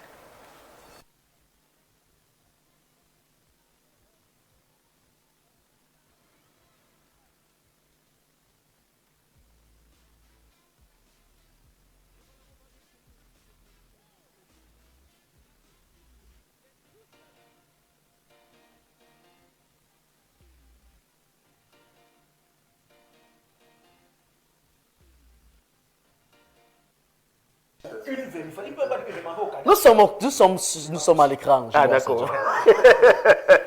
Merci. Permettez-moi de faire l'émission. Permettez-moi de modérer l'émission. On a affaire aux gens qui ont pour source. Allez-y. Je m'excuse. On va se Amand honorable. D'accord. Il y a des tribunaux. Il est sur Google. Il y a des questions de centralisation et de gouvernance locale que nous avons certainement mis d'en parler. Vous faites beaucoup de bruit sur ce plateau ce matin, ça bouge beaucoup. D'accord, le rôle des collectivités locales, c'est le sujet justement de la rubrique qu'on en parle. Bertrand Bika, vous laissez d'abord votre smartphone pour regarder les recherches. Donnez d'abord l'information au Camerounais. Allez au cadastre. Donnez l'information aux Camerounais. On va revenir là-dessus. Donnez d'abord l'information aux Camerounais autour de la décentralisation de la gouvernance locale. Vous questionnez ce matin le rôle des collectivités locales. Voilà, il faudrait dire que la décentralisation telle qu'elle est pensée hein, ça veut dire que dorénavant on ramène le pouvoir de décision au niveau du peuple, des collectivités locales décentralisées. Ça veut dire que dans chaque commune dorénavant, ils doivent être à même de définir leur politique publique locale, les politiques qui les ciblent pour améliorer leur cadre de vie au quotidien. La centralisation vient s'opposer à la stratégie bottom-up, où quelqu'un était assis dans son bureau à étudier et il estime qu'il peut envoyer le puits en Balmayo, alors que Balmayo a besoin du stade de football et non du puits. Dorénavant, donc, les locaux, avec leur population, de décider de manière cohérente quels sont les axes stratégiques de leur politique de développement pour que les populations se sentent plus à l'aise. Dans ce cadre, donc, chaque collectivité d'État décentralisée, chaque mairie, ont ce qu'ils appellent chaque année le plan de développement communal, le PCD, qui est voté chaque année. C'est un document qui comporte tous les axes stratégiques d'investissement d'une commune durant une année précise, où tous les invités, tous les conseillers sont là, et même les populations sont invitées le plus souvent à venir pour apporter leur participation, dire un peu ce qui est prioritaire ou pas dans leur localité, de façon à que durant toute l'année, les maires sont en charge d'appliquer simplement ce qu'on a décidé. C'est un peu comme la feuille de route des maires, pourvu qu'à la fin de l'année, les populations ressentent quand même que le travail a un tout petit peu avancé et que leur condition de vie a un tout petit peu amélioré. Il y a donc des mécanismes autour de ça pour que ça travaille. Il y a des mécanismes qui permettent aux populations de participer de manière véritable. Il y a des mécanismes comme la participation citoyenne. Il y a des mécanismes comme la redevabilité sociale, pour ne citer que cela, qui invite les maires à rendre véritablement compte. Ça veut dire que lorsqu'un maire gère un PCD chaque année, il est en obligation de rendre véritablement compte aux populations de ce qu'il a fait, de leur désidérata, de leur argent, pour qu'ils soient jugés, pour qu'ils soient, comment dire, sanctionnés au moment venu. Ces choses ne marchent pas. Il y a ce qu'on a dit l'autre jour, cela, par exemple, citoyennes qui permettent que les populations elles-mêmes puissent être en capacité de contrôler les travaux s'ils sont bien faits ou pas, question d'ameuter les autres pour leur dire ça c'est pas bien fait, ça c'est bien fait, de manière à ce que le tir soit révisé ou pas s'il est mal fait et que le maire soit félicité s'il est bien fait. Vous dites que le développement local, c'est une affaire de tout le monde, de tous et de chacun. Je l'ai pris ce matin parce que, en réalité, beaucoup de populations au niveau des biotopes endogènes locales ne savent pas qu'ils ont la capacité, eux aussi, de prendre une participation active au développement local et même aux décisions. Il faut dire ici aux Camerounais que tous les Camerounais qui vivent dans une localité ont même le droit d'assister au conseil municipal lorsqu'il est convoqué. Ce n'est pas une affaire des conseillers municipaux et du maire. Ils ont le droit de donner leur avis sur la gestion de la mairie, de la commune et même des conseillers municipaux. Ça, il faut le dire de manière claire. Hein? Donc, dans la décentralisation et le développement local, c'est une politique qui vise à faire en sorte que les populations soient développées elles-mêmes à la base et qui invite les populations de façon abyssale ou trancière à s'impliquer fortement dans cette chose-là. Merci beaucoup. Merci Bertrand Bika pour le décor planté. Bertrand Bika, merci. Oui, oui, voilà, Gilbert Saint-Jean. Vous avez écouté, en gros, il questionne ici l'efficacité des collectivités locales, justement, dans ce contexte-ci où effectivement la décentralisation semble ne pas encore avoir pris son âme-corps.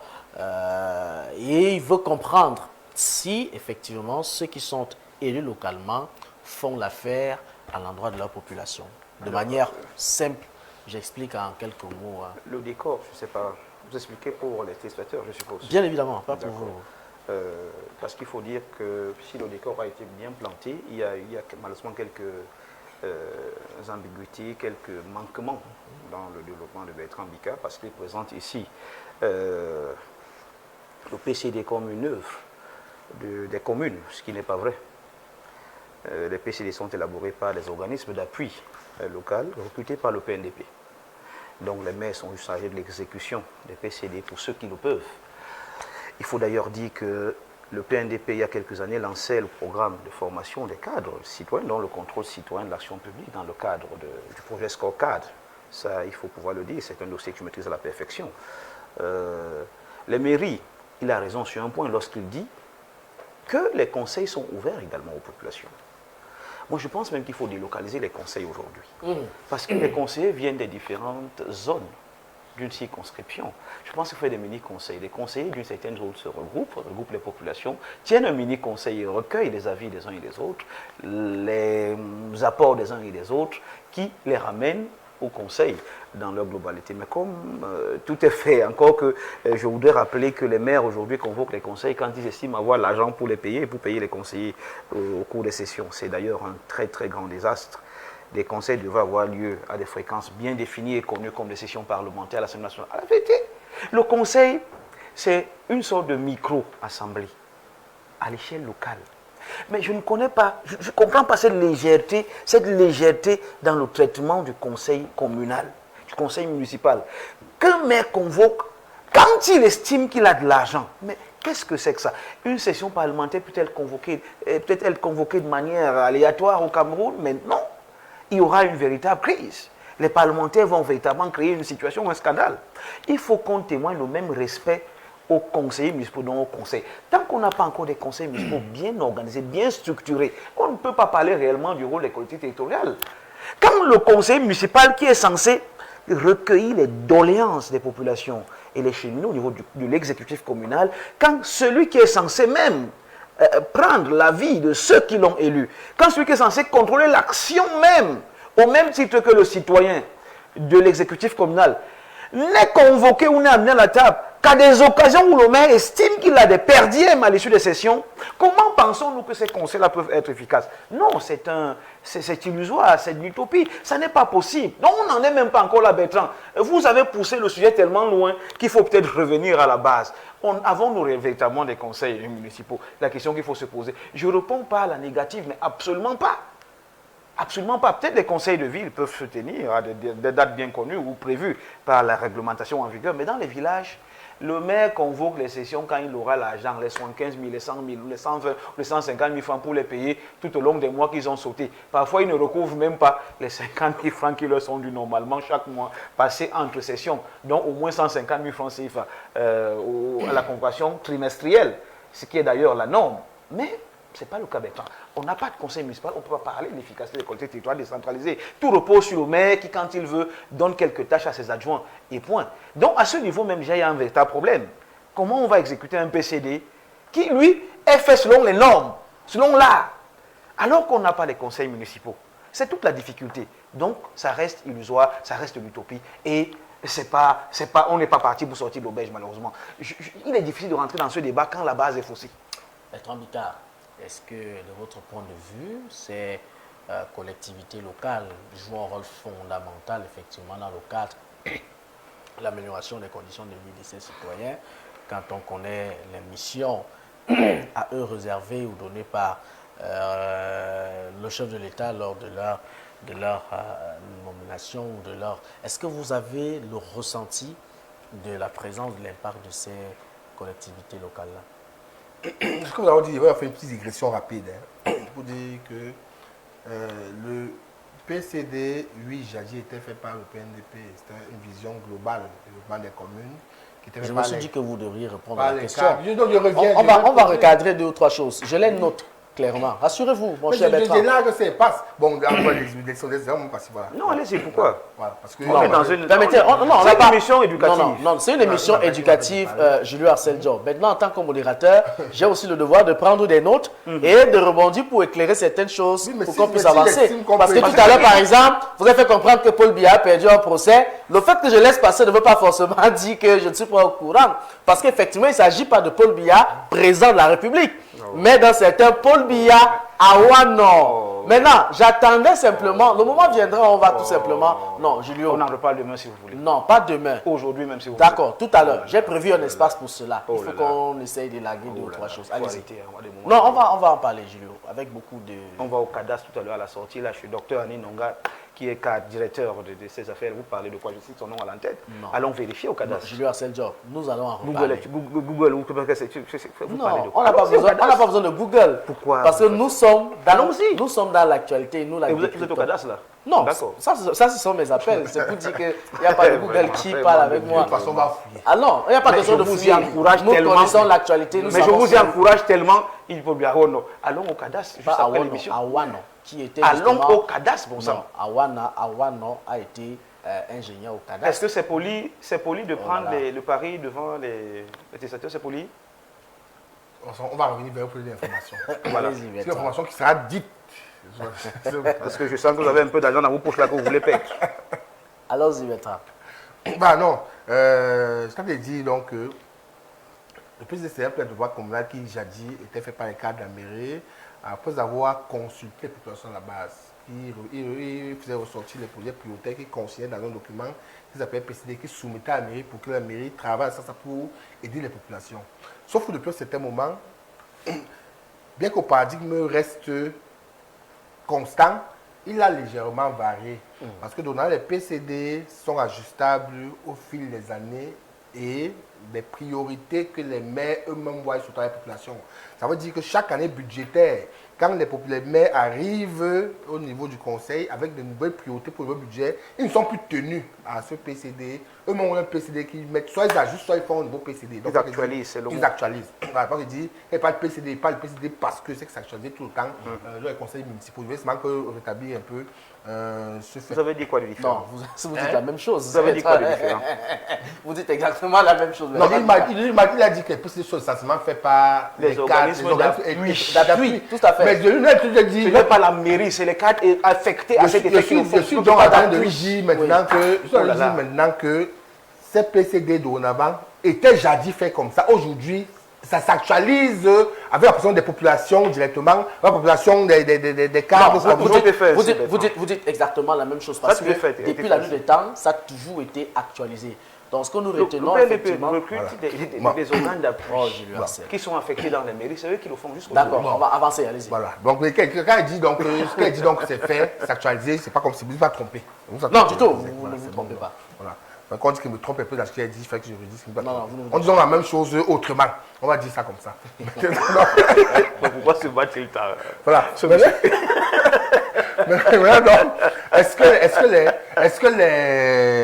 Est-ce que j'ai l'impression qu'ils jouent leur rôle? Ils devraient en principe jouer leur rôle. Il faut dire comme ça de façon claire.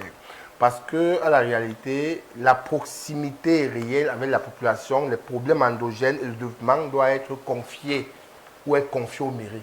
L'État est très loin de dorénavant. L'État est très loin de dorénavant. Ça veut dire que tous les différents sectoriels représentés au niveau des mairies doivent pouvoir faire le travail avec efficacité et efficience. Moi, aujourd'hui, ils convoquent les problèmes de ressources.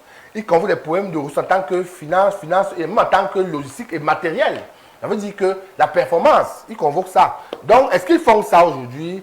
Oui, mais ils ne le font pas bien. Il faut donc que l'État affecte encore les ressources, que ce soit les ressources financières, humaines, bien formées, pour que les populations commencent à ressentir quand même que le processus de décentralisation, c'est vraiment dans la localité et dans le bon sens. Merci beaucoup, Bertrand Bicard. Julio Arceljo, merci. On ne va pas passer beaucoup de temps sur l'actualité à l'international. C'est vous le patron. Voilà, mais si vous en avez convenance, en quelques minutes, c'est vous le patron, élaguer ce sujet. Donc, petite transition et puis on vous rejoint. C'est vous le patron. On y va.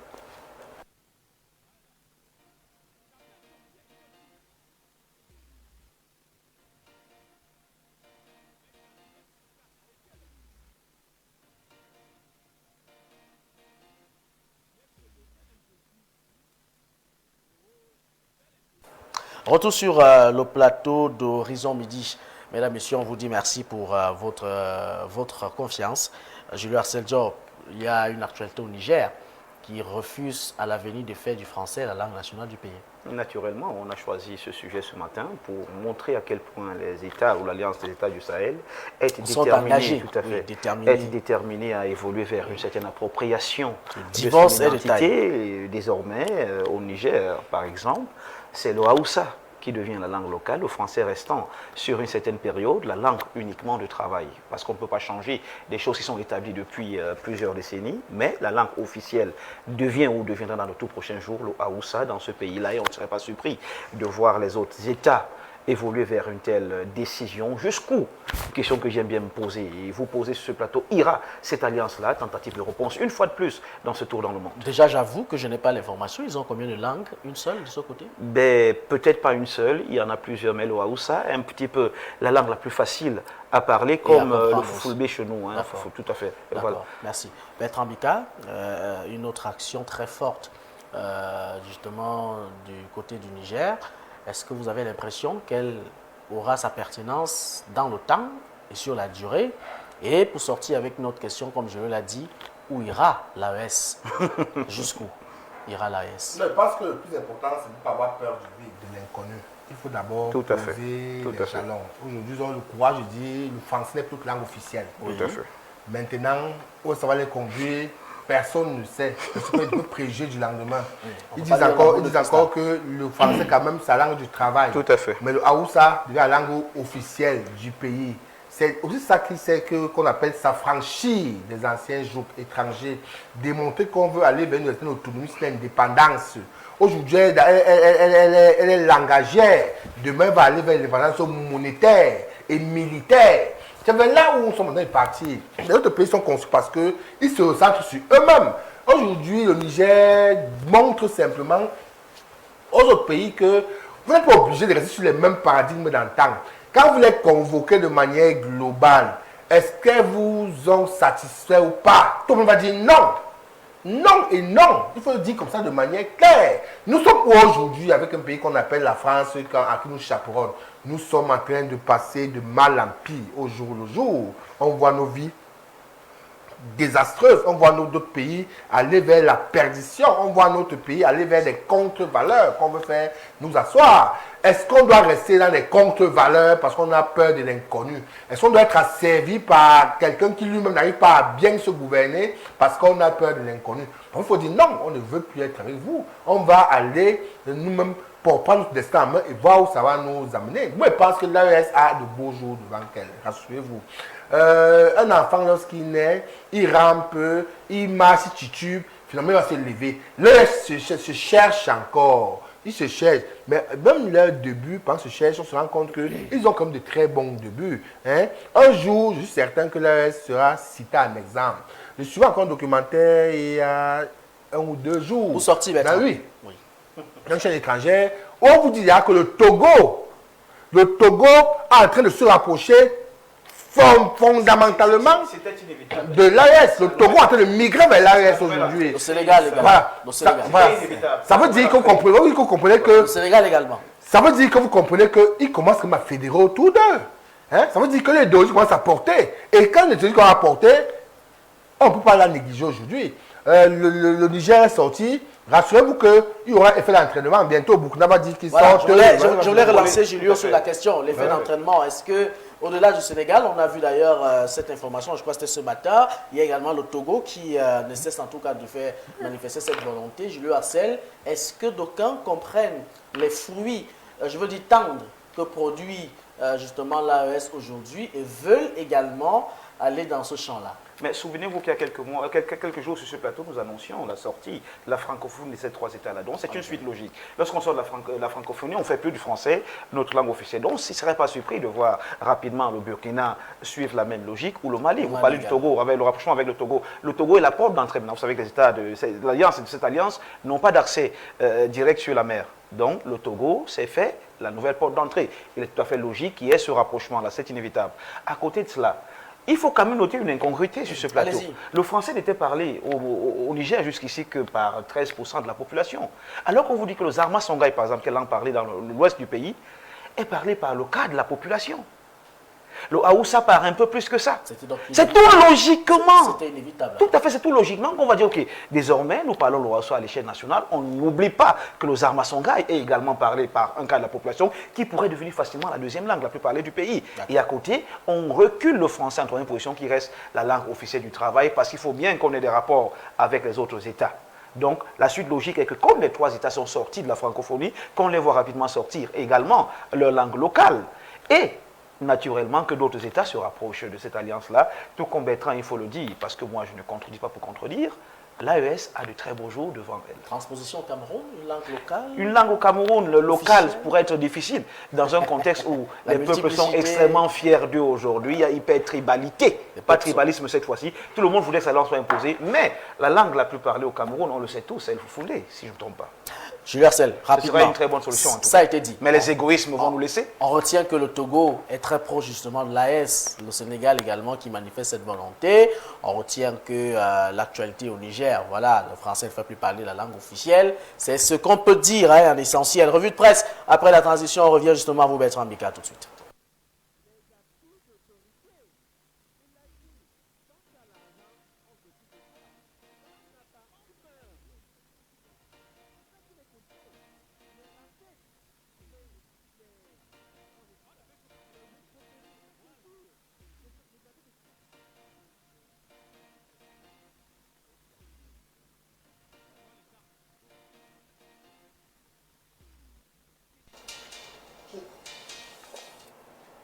Retour sur le plateau, Bertrand Mbika, avec vous, la revue des Unes. Voilà, la revue des Unes ce matin, nous comptons d'abord dans le journal La République qui cite en 51, le mini campus de formation au métier de l'énergie en Afrique centrale. Tapis rouge de l'Académie régionale d'énergie à Yaoundé. L'université Yaoundé 2 a inauguré le 4 avril 2025 l'Académie régionale d'énergie à Yaoundé, un projet ambitieux qui vise à former les professionnels dans les métiers de l'électricité et améliorer l'avenir du secteur de l'énergie en Afrique centrale. On continue avec le journal de l'élite qui nous parle de la paix et du développement. Le gouvernement auréolé à Yabassi, ils nous disent un chapeau, voilà, organisé sous le haut patronage du président de la République, son Excellence Paul Biya, le lancement à Yabassi de la 12e édition de la Journée internationale du sport au service du développement et de la paix, qui a eu lieu le 5 avril dernier, est l'auguste et éloquent témoin de la ferme détermination du chef de l'État à garantir à l'ensemble des populations et aux communautés du Cameroun l'égal accès à tous les services sociaux de base placés sous le thème pratique inclusive du sport, de fusion identité et identification des communautés pacifiques. Cette importante activité présidée par le ministre des Sports, du développement physique, le professeur Narcisse Lekombi, ponctuée par une marche et des rencontres sportives, des jeux démonstratifs, a été associée et bonifiée par le lancement de la 3e édition de la course de la paix baptisée Bilingue Binsam à Yabassi. On continue avec l'ère de jeu qui par la sélection nationale de football, victorieux Marc Brice, toujours en fonction.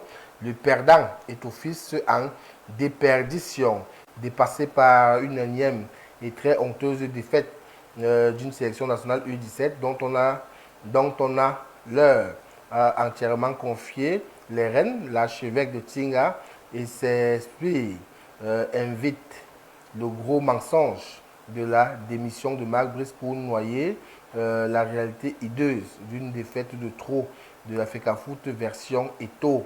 Marc Brice, au seul homme qui donne des victoires au Cameroun et que la fédération combat sans véritable raison objective, reste en poste malgré les nombreux et honteux coups bas. La démission surprise de Benoît Amba Assome Young, désormais ex-secrétaire général adjoint de la Fédération camerounaise, commande d'urgence d'exorciser, délivrer et dératiser tout la tour de Tinga pour sauver ce qu'il reste encore du football camerounais. Nous terminons cette revue de presse ce jour avec le journal La Nation qui nous parle de société, promotion de développement des Jeux de la paix. Il y a pas au cœur de la 12e édition de la Journée internationale du sport au service de développement et de la paix au Cameroun. Voilà, c'est sur le journal Nation que nous terminons cette revue de presse ce matin. Merci beaucoup. Le journal national, vous vouliez dire certainement Oui, le journal, national, voilà, le national. Voilà, tout à fait. Ah ouais. Voilà, le journal. Vous êtes deux revoyeurs de presse. Le journal de Félicité Nomo. Voilà, merci beaucoup. National. Merci beaucoup. Rien Bertrand ne peut Bika. échapper à l'autre. Alors, ce matin, nous avons choisi de parler d'une actualité. Julien Arsène-Diop. Il s'agit de la condamnation de Ferdinand, je vais dire d'Edgar. Alain Mbengo. Edgar Alain Mbingo, l'ancien patron justement du ministère de la Défense, qui a été condamné à 30 ans de prison par le tribunal criminel spécial. On accuse celui-ci de détournement de plus de 120 milliards de francs CFA. On a retenu 28 milliards. Ah, 28. 28 D'accord, milliards, tout à voilà. fait. On Merci a pour retenu 28 l'information. milliards, merci pour l'information. Alors, la question, c'est est-ce que c'est une situation qui peut quand même installer la peur, la crainte dans les cœurs de ceux qui, effectivement, se livrent à cet exercice au quotidien au Cameroun? Alors, premièrement, même le Camerounais le plus idiot vous dirait, Non. selon sa conception, Il dira non. que Mbembo ne peut pas avoir détourné seulement 28 milliards. Même le plus idiot vous le dirait. À côté de cela, le plus éclairé vous dirait à quoi nous sert la condamnation de Mbembo à 30 ans, alors qu'il y a des milliards qui s'envolent, Qui s'envolent. qui sont quelque part dans Qu'on l'air, peut retrouver, qu'on peut retrouver, mais qui nous rentrent même les 28 milliards qu'on a retenus et qu'on le laisse en liberté. tout simplement. Il nous sert à quoi en prison avec des milliards enfermés quelque part ou des milliards dans des comptes bancaires qui peuvent Le servir président du à d'autres Burkina Faso a opérations? dit Ça nous sert à quoi? qu'il peut aller travailler au champ. Ça par nous la sert, il suite. peut aller travailler au champ, Voilà. il peut être assigné à résidence, que sais-je encore. On peut le maîtriser même étant dehors, parce que ce qu'il a à faire, s'il veut le faire même de la prison, il peut le faire, avec tous les moyens qu'il concentre. Si on reconnaît 28 milliards à la vérité, ça veut dire qu'il y en a au moins x7 Tout en Donc, sachant qu'un moi, je milliard pense peut qu'il faut- produire des centaines de millions chaque chaque année. année. Donc moi je pense qu'un monsieur comme Bengo, vous le mettez sur la table. Je ne sais pas, peut-être qu'il y a d'autres raisons derrière, mais ce n'est qu'une question de détournement de fonds publics. Vous le mettez sur la table, vous lui dites clairement que, gars, non, il faut remettre. C'est l'argent du pays. Ce n'est pas qu'une affaire, c'est pour le pays. Remets, et puis voilà, tu pars tranquillement, tu pars même à l'étranger. Il nous sert à quoi en prison avec des milliards engloutis quelque part. Donc moi je trouve que c'est folklorique et je ne poserai pas un commentaire davantage là-dessus. Bertrand Bika, réaction. Julio Arcel estime qu'il faut ramener Edgar Alain Mbengo là-bas et lui dit, attendez jeune homme, bon pas jeune homme, attendez monsieur, rapportez-nous les 28 milliards de francs Il CFA. a été condamné en passant, vous pouvez l'appeler jeune homme sans problème, il a perdu tous ses droits. Hein. Non, Ça, non. il faut... Il a perdu ses droits, civique. mais attention. Non, monsieur saute de son Non, nom. non, il reste quand même. Hein. Vous savez, quand j'étais tout petit, et lorsqu'il avait des manifestations dans le sud, à Ebolova, hein, j'allais parfois jouer un peu de tam-tam, et quand il sortait, il nous farotait. Quand vous êtes tout condamné en petit peu. passant, monsieur saute de votre nom. Donc, bon, Edgar Alain Mbengo, je lui estime qu'il faut le rappeler à la barre et lui faire comprendre qu'il faut qu'il nous dise où se trouvent les 28 milliards de francs CFA et puis qu'on le relâche comme ça. C'est l'avis de Julio Arcel. Non, il faudrait Peut-être dire pas que- partagé. Il faudrait dire que on a connu Mbongo et c'est pour accuser Maxime Bangué, consort Tout à fait. et épouse. À la réalité, c'est bien qu'ils aient été condamnés. Hein, c'est bien, c'est des gens qui ont causé un véritable gros tort à la fortune publique. C'est des véritables personnes qui ont tué le Cameroun avec ce vol sauvage. Hein, c'est un vol sauvage. Si on n'est pas sauvage, on ne vole pas comme ça. Parce qu'on ne sait pas comment faire autant d'argent dans sa vie. Il faut dire de manière claire. Mais sa convocation aussi interroge à plusieurs titres. Le premier titre, c'est qu'il y a beaucoup comme lui qui ont volé, mais qu'on a libéré, qui ont remboursé, qu'on a libéré. Sur mon regard, l'ancien ministre des Mines, de l'Énergie, Kouna, qui avait aussi volé comme une souris, finalement, il a remboursé au corps du délit et il est sorti de prison. Pourquoi Kouna a pu rembourser au corps du délit? Il est sorti, Mbongo n'a pas remboursé au corps du délit, il l'a enfermé, il a tout son argent avec lui. Est-ce que les condamnations de TSS sont encore des condamnations justes ou injustes? Ou ces condamnations à cette chercheuse? Est-ce que ce n'est pas finalement des procès politiques comme on a l'habitude de le dire? Il faut quand même s'interroger. Deux gros voleurs sont en prison, on libère un gros voleur, il rembourse, l'autre gros voleur est enfermé avec son argent là-bas. Ça se pose quand même un véritable problème d'équité dans la justice au Cameroun. Pourquoi on libère un et on laisse l'autre? C'est un véritable problème. Hormis ça, je voudrais dire que la condamnation de Mbongo ne va rien changer. Le vol sur sport national au Cameroun, ils sont certains qu'avec ce que vous prendre comme exemple, on n'arrête pas les gens quand le président vole leur argent. On arrête parce que peut-être tu menaces derrière le fauteuil du prince. Ils vont continuer à voler l'argent comme ils volent l'argent là tous les jours. Ils savent qu'eux volent l'argent sans être une menace pour le prince. Et à la réalité, La condamnation ne va pas leur servir de leçon et cette condamnation va plutôt les conforter dans leur esprit que Bobongo est au moins dorénavant sur le banc de touche définitivement. Ils peuvent continuer à faire ce qu'ils font. Aujourd'hui, au TCS, ces condamnations, ces éléments sont inopérantes, elles ne servent à rien. Elles ne servent même pas d'exemple, puisqu'il y a des 2 poids 2 mesures qui se passent là-bas. Une justice donc qui est injuste comme ça, pourquoi voulez-vous qu'elle serve de leçon aux autres? Elle permet seulement d'amuser à la galerie. Aujourd'hui, nous sommes en année présidentielle. L'État a besoin de faire des actions d'éclat pour ramener les Camerounais jusqu'à eux. On promet qu'on va résoudre le problème des fonctionnaires, on promet des enseignants, on promet maintenant qu'il y aura l'eau, le courant, on aura les campus d'énergie. On condamne Mbongo. Rassurez-vous, bientôt, la campagne va commencer. On va vous dire, l'eau va revenir bientôt.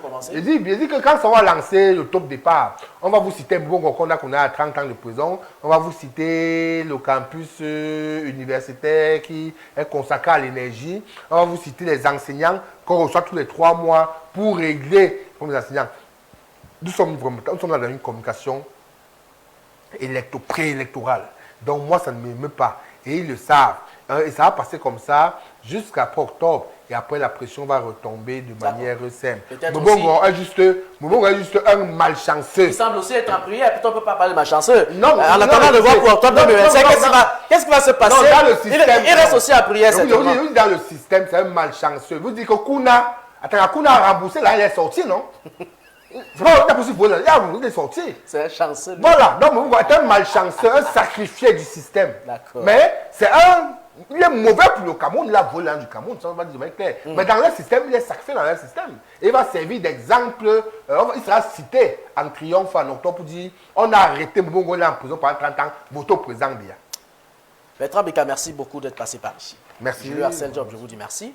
Merci également à Rodrigue Jean-Jacques Dier qui a assuré la diffusion de ce matin. Derrière la baie vitrée, il était assisté de Moïse Moses, la coordination Reine-Christelle Tigniam. On dit merci à l'honorable François Biba. Merci également à toute la forte équipe rédactionnelle pour leur contribution à la réussite de cet autre programme d'Horizon Midi. Romaric Noifeux, mesdames, messieurs, je vous donne rendez-vous demain lorsqu'il sera exactement 10h. C'est le désordre sur le plateau de quoi, Jules Arcel Job? Non, mais attendez, vous ne pouvez pas lancer les objets, c'est la maternelle. Merci beaucoup et à demain, 10h, mesdames, messieurs.